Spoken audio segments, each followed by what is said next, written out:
Hello friends, welcome to defence matrix. तो एक report आ रही है, इसके हिसाब से फिर से ईरान और यूएस का कॉन्फ्लिक्ट जो है ये स्टार्ट हो गया है। और जो सीज़ फायर जो कि पाकिस्तान ने मीडिएट करवाया था वो कुछ हफ्ते भी नहीं चला। तो यहाँ पर ईरान द्वारा ही चीज़ों को इनिशिएट किया गया।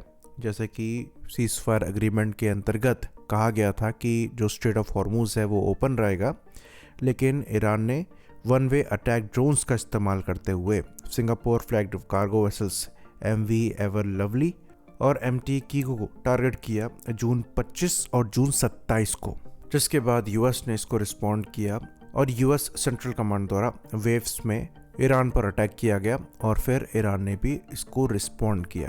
तो यूएस ने रिटेलिएशन में जून 26 और जून 27 में ईरानी मिलिट्री इंफ्रास्ट्रक्चर को अटैक किया, जिसके अंतर्गत इनके कोस्टल रडार साइट्स थी, मिलिट्री सर्विलेंस इंफ्रास्ट्रक्चर था, उसके बाद कम्युनिकेशन और एयर डिफेंस साइट्स थी, साथ में मिसाइल और ड्रोन स्टोरेज लोकेशंस थी और माइन लेयर कैपेबिलिटीज़ को भी इन्होंने टारगेट करने की कोशिश करी है। तो यहाँ पर स्ट्राइक्स के वीडियोस भी अवेलेबल है।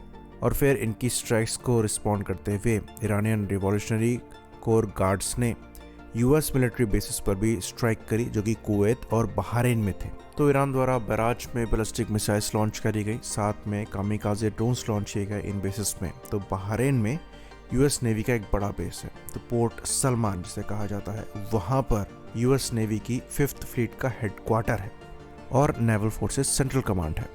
तो वहाँ पर स्ट्राइक किया गया। उसके बाद इनका शेख ईसा एयरबेस भी है, जो कि एक बड़ा एयरबेस है यूएस मिलिट्री एयरक्राफ्ट के लिए, और यहाँ पर इनके फाइटर प्लेटफॉर्म रिकॉग्निजेंस प्लेटफॉर्म एग्जिस्ट करते हैं। Even patriot air defence systems भी एग्जिस्ट करते हैं। तो यहाँ पर इन्होंने स्ट्राइक करी है बहरीन में। वहीं पर कुवैत की बात करें तो कुवैत में अली अल सलेम एयरबेस है, जो कि यूएस एयरफोर्स इंस्टॉलेशन का लॉजिस्टिकल हब है।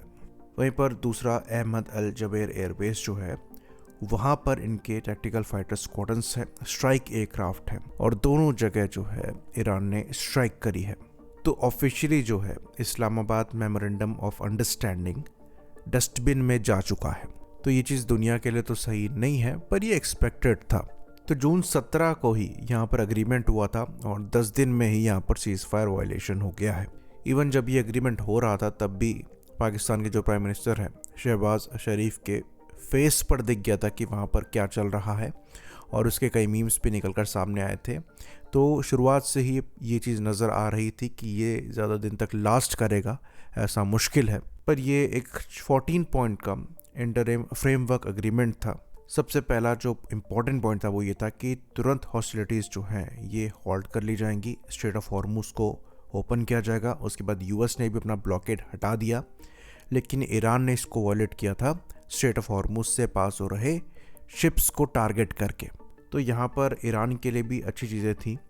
जो सैंक्शंस थे ईरान से उनको वेव ऑफ किया गया था। जो इनके क्रूड ऑयल है, एक्सपोर्ट है, पेट्रोलियम प्रोडक्ट्स हैं, इनको बेचने की परमिशन इन्हें दोबारा मिल गई थी। इनके जो एसेट्स हैं उनको भी अनफ्रीज किया गया था। करीबन 20 बिलियन हार्ड करेंसी जो है ईरान को मिल गई थी। उसके बाद रिकंस्ट्रक्शन प्लान भी यहाँ पर थे, जिसके अंतर्गत करीबन $300 बिलियन का प्लान था ईरान को रिकंस्ट्रक्ट करने के लिए।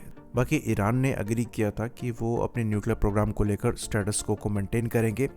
60 डे का सीज फायर जो है उनके द्वारा मेंटेन किया जाना था, क्योंकि इन 60 दिनों में जो एक्चुअल डील है वो प्रिपेयर करी जानी थी, जिसके अंतर्गत जो ईरान के यूरेनियम स्टॉक पाइल्स हैं उनको डाउनग्रेड किया जाना था और वेपन ग्रेड से रिएक्टर ग्रेड पर लेकर आना था, जिसके बाद यूएस और यूएन के जो परमानेंट सैंक्शंस हैं वो हटा लिए गए होते। तो ये चीज़ पहले भी अनफेयर देखी जा रही थी यूएस के एलाइज द्वारा, स्पेशली जो मिडल ईस्ट में है, जैसे कि सऊदी अरेबिया हो गए, और ऐसा लग रहा था कि ये डील जो है कोलैप्स कर जाएगी।